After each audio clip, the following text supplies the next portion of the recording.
Is your home a sanctuary or a source of suffering? A Buddhist journey through feng shui. Have you ever walked into a space and felt an inexplicable sense of unease? A subtle tension that seems to emanate from the very walls? It's as though the environment itself is whispering a story, a narrative that subtly influences our every experience. What if I told you that the direction your home faces could be a silent architect, shaping not just your immediate surroundings, but the very trajectory of your life's journey? This isn't about some arcane, antiquated practice from a bygone era. It's about understanding the subtle yet powerful energies that surround us, energies that, according to ancient wisdom, can either nurture our well-being or, quite unintentionally, lead us down a path of disharmony and distress. It's about recognizing that our homes are more than just shelters. They are dynamic spaces that can either become a sanctuary of peace or, conversely, a subtle source of suffering. In this exploration, we'll delve into the profound world of feng shui through the illuminating lens of Buddhist philosophy. We'll discover how seemingly simple choices about our living spaces can deeply impact our happiness, our health, and our very path towards liberation from suffering. Before we fully immerse ourselves in this journey, I'd love to hear from you. What is it that you most deeply hope to cultivate within your home? Is it the quietude of peace, the effervescence of joy, the abundance of well-being, or perhaps something entirely unique to your own heart's longings? Please share your intentions in the comments below. As we set our collective intentions together, know that your voice is a part of our community, a beacon that helps guide us on this path of discovery. And if this topic resonates with you, if you're intrigued by the potential of transforming your home, please take a moment to give this video a thumbs up and consider subscribing. By joining together, we can continue to explore these subtle yet profound aspects of life together. So, let's ask the question that may seem surprisingly simple yet holds so much significance. Why does the direction of our home possess such profound power? In our fast-paced, technologically driven world, this question might seem out of place, yet Buddhism, at its very core, reminds us of the interconnectedness of all things and the delicate dance of cause and effect. Just as a seed requires the right conditions, the nurturing soil, the nourishing sunlight, to sprout and flourish, our lives are similarly and deeply influenced by the environment that envelopes us. From the perspective of Buddhist thought, the principle of dependent origination, also known as pratityasamutpata, illustrates that everything arises from a constellation of interconnected conditions, not in isolation. Our homes, therefore, are a direct extension of these conditions. They are not just static structures of wood and stone. They are vibrant, ever-changing spaces where energies constantly interact with our own. Feng shui, at its heart, is about recognizing and harmonizing with these ever-present energies. Much like a skilled gardener attentively cultivates the soil to nurture and support the very life that is desired to blossom. It's important that we don't fall into the trap of becoming overly rigid in our thinking, seeing feng shui as a set of inflexible rules that must be followed without any room for interpretation. Buddhism, with its core tenet of the middle way, encourages us to avoid extremes of all kinds. This understanding is particularly important when exploring feng shui. It's not about approaching this with fear, obsessively worrying over good or bad directions, but about cultivating a deeper understanding of the ever-present flow of energy and making conscious, mindful choices that support our own well-being and the well-being of those we love. This truly is what real harmony is about. It's not a static state, but rather a dynamic interplay with our environments. The unfolding of impermanence, understanding our spaces. Central to Buddhist teachings is the concept of impermanence, known as anicca. This powerful principle teaches us that everything in the cosmos is in a constant state of flux. Nothing is permanent, nothing is fixed, nothing truly lasts forever. Our homes, those seemingly permanent structures that provide us with shelter and security, are not exceptions to this universal law. They too are subjected to the same forces of change that shape every aspect of our lives. This understanding provides us with a profound sense of liberation. It helps us to avoid the trap of attachment, to see our homes not as static, solid possessions, but as ever-changing, dynamic environments that are constantly in a state of interaction with ourselves and with the world around us. This perspective encourages us to approach our homes with mindful appreciation and without the grip of clinging. But if we begin to talk of bad directions, where does that negativity truly come from? It's tempting to perceive these so-called unfavorable house directions as an external force acting upon us, as some kind of cosmic misfortune that has been bestowed. But Buddhist philosophy teaches us that suffering, or dukkha, arises from our own internal attachments and misunderstandings. If a certain house direction seems to create disharmony, to invite unease or unhappiness, it's important to remember that these external conditions are but symptoms. They are not the root cause. This can be a profound and empowering realization. Such experiences are, in fact, a call for us to look inward, to delve into our own inner landscape, and to identify the areas where we might be out of alignment with ourselves, with our values, and with the ever-flowing rhythms of life. This is the path towards transformation. This leads us to a deeper understanding of dukkha, the ever-present experience of suffering that is woven into the very fabric of our lives. In Buddhist teachings, we experience dukkha when our desires are left unfulfilled, when we cling to the illusions of permanence, and when our environment, the very spaces in which we spend our lives, does not support our well-being. Therefore, a home that is facing an unfavorable direction, as described by feng shui, can inadvertently magnify those very conditions that can lead to suffering. But here's where the teachings become incredibly empowering. Through the mindful cultivation of awareness, through a deep understanding of the interconnectedness of all things, and through our own intention, we possess the power to change the very conditions that shape the course of our lives, the energies of our homes, and our path towards a more fulfilling and meaningful existence. Beyond the dichotomy of good and bad, recognizing the dance of energies, it's essential to realize that certain directions are not inherently bad, in the sense that they are inherently evil or malignant, but rather that they may create imbalances in the subtle energy fields that can subsequently lead to various challenges in our lives. Consider this in terms of the natural world. If you provide a plant with too much sunlight, it will parch and wither. If you withhold too much water, it will struggle to grow. In the same way, certain house directions can create an overabundance or a scarcity of certain energies, and this imbalance can contribute to a sense of disharmony and dis-ease. So let's take a closer look at some of these directions, understanding them with both mindfulness and compassion. First, we have the five demons direction.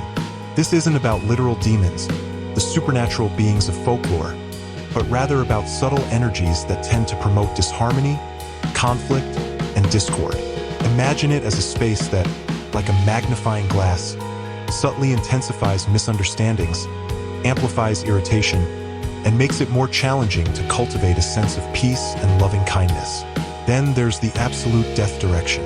This isn't about physical death, of course, but about an energetic direction that has the potential to magnify feelings of stagnation, loss, and a sense of inertia. It's comparable to attempting to grow a vibrant flower in a space that is perpetually shrouded in shadow. It can make it feel as though things are perpetually stuck, as if the natural flow of life is somehow being constricted. Next, we have the six killings direction, an orientation that tends to stir up tension, relational difficulties, and challenges in communications and harmony. Imagine a house that somehow makes it increasingly difficult to connect authentically with your loved ones, where misunderstandings often arise, and where it can be difficult to truly feel at peace with the people you care about the most. Finally, we have the misfortune direction, a more subtle and insidious orientation that gradually diminishes the flow of positive energy over time. It can be likened to a slow, almost imperceptible leak, where the vital force of life seems to slowly be draining away. This is often a direction that can lead to a feeling of unease, as if something is always slightly off without having a clear root cause. Stories of transformation, realizing our potential for change. Allow me to share a few stories that have profoundly touched me. Real-life accounts of how our understanding of feng shui, interwoven with Buddhist principles, can help us to transform both our homes and our lives. Let's begin with the story of Sarah, a dear friend who reached out not so long ago. Sarah had spent a considerable amount of time and energy creating her dream home, a stunningly modern structure. Yet, ironically, she felt a sense of unease and disconnect as she moved through its spaces. Unbeknownst to her, her home faced the five demons direction, according to the ancient principles of feng shui. She and her husband, who were once deeply in love, had slowly found themselves becoming increasingly estranged. Small disagreements, those everyday occurrences that are natural in any relationship, started to escalate, morphing into larger, more intense arguments. The energy in the house felt tense, heavy, and as though it was slowly pulling their relationship apart. They had both invested not only financially, but emotionally, in this space, and instead of being a source of joy, it was becoming a source of considerable tension and stress. It was only when she began to delve into the principles of Buddhism, and in particular to explore the significance of right livelihood and right environment, that Sarah began to perceive her home not simply as a physical building, but as a dynamic space of constant interaction with subtle energies. Together, we explored various ways to introduce more balance. This involved integrating water features. The gentle sound of water can often be very soothing, shifting the color palette, and most importantly, cultivating mindful communication within her family. It wasn't some magical overnight transformation. It was an ongoing process that required intention and awareness. Over time, Sarah witnessed her relationship begin to rebuild itself, evolving into something stronger, more loving, and characterized by a much deeper sense of forgiveness. She started to experience her home in a profoundly new way and, even more importantly, to experience herself with greater clarity and compassion. Then there is the story of David, a man who, despite his diligent efforts, seemed to be constantly besieged by bad luck and financial setbacks. After speaking with me, David learned that his family home had been built facing the absolute death direction. The home, on a purely aesthetic level, was quite lovely, but it felt weighed down by a sense of stagnation and heaviness, as if burdened by an invisible weight. Through the framework of feng shui principles, we found that incorporating a bagua mirror, rearranging his furniture to facilitate the flow of energy, and adding specific elements such as crystals that resonate with intention could have a positive effect. But this was coupled with a journey into the very depths of David's own mind, his deep-seated attachments to material wealth, his anxieties about loss, and his fear of the unknown. As he began to integrate mindfulness practices and to truly embrace a sense of gratitude for all the blessings in his life, he started to notice a shift in his mindset, and gradually his luck seemed to shift with it. He realized that genuine abundance does not arise solely from external possessions, but from a heart that is overflowing with gratitude and an innate sense of generosity. His home, once a place of stress and unease, began to feel lighter, more welcoming, and so much more conducive to positive energy. These stories are powerful reminders of the profound connection between our own inner landscapes and the physical spaces we inhabit. It's not about allocating blame to the home as if it is a malevolent entity or to external forces that are beyond our control. It's about understanding that the physical spaces in which we live have the power to amplify our own inherent tendencies, and that through mindful awareness and a deliberate setting of intention, we have the power to shift our perspective and to ultimately change our experience. This is a deeply empowering understanding. Cultivating a sanctuary, the path toward inner and outer harmony. What, then, is a practical approach to all of this? How do we consciously create a home that truly supports our journey toward peace, well-being, and ultimately liberation? It's a combination of deliberate intention, the cultivation of mindfulness, and the conscious alignment of our living spaces with our deepest values and aspirations. First, engage in a process of mindful evaluation. Before you jump to any drastic actions or changes, take a moment to mindfully observe your space with a curious and compassionate heart. Ask yourself, what do I feel when I am in this space? Are there areas where the energy feels heavy, stagnant, or out of balance? Next, make a conscious effort to create a harmonious flow. Aim for a space where the flow of energy is not constricted but, rather, moves smoothly and effortlessly. This may involve decluttering, consciously rearranging furniture to promote a smoother flow of energy, and introducing natural elements that promote a sense of peace and well-being. Make sure your home is in personal resonance. Consider the significance of your own unique energy and intentions. What colors, what textures, and what elements in your environment bring you genuine joy, a sense of peace, and a sense of authentic connection. Cultivate a space that nurtures and supports your own inner self. Finally, explore practical solutions. Feng Shui offers various practical strategies that you can thoughtfully experiment with, allowing yourself to observe how these adjustments impact the overall energy of your home. Mirrors. Use mirrors with mindful intention to reflect unwanted negative energy or to create a sense of openness and spaciousness. Water features. Introduce a calming element by placing a small, gently flowing fountain or even a simple bowl of water in a strategic location. Crystals. Explore the power of various crystals, using them to absorb and transmute negative energy or to amplify positive intentions and heartfelt aspirations. Plants. Bring in elements of nature through plants that not only purify the air, but also introduce a sense of vitality, growth, and renewed energy to your home. Colors. Choose colors that truly resonate with your heart and that consciously support the overall energy of your unique living space. Intention. And finally, perhaps the most powerful tool at our disposal is the mindful practice of setting clear and heartfelt intentions. Let your home be a conscious creation, a place of peace, a space of joy, a refuge of loving kindness, a sanctuary for your deepest self. Remember, this journey is not about some rigid striving to achieve a so-called perfect home, but about actively cultivating greater awareness, making more conscious choices, and understanding the ever-evolving, dynamic relationship between our inner selves and the outer worlds that we inhabit. It's about consciously applying the principles of mindfulness to our environment, learning to create a space that truly supports us on our individual paths towards greater freedom, well-being, and profound liberation from the cycle of suffering. Conclusion: recognizing the power within. Ultimately, this entire journey is not just about the direction your home faces. It is about cultivating the direction of your heart and the compass of your own awareness.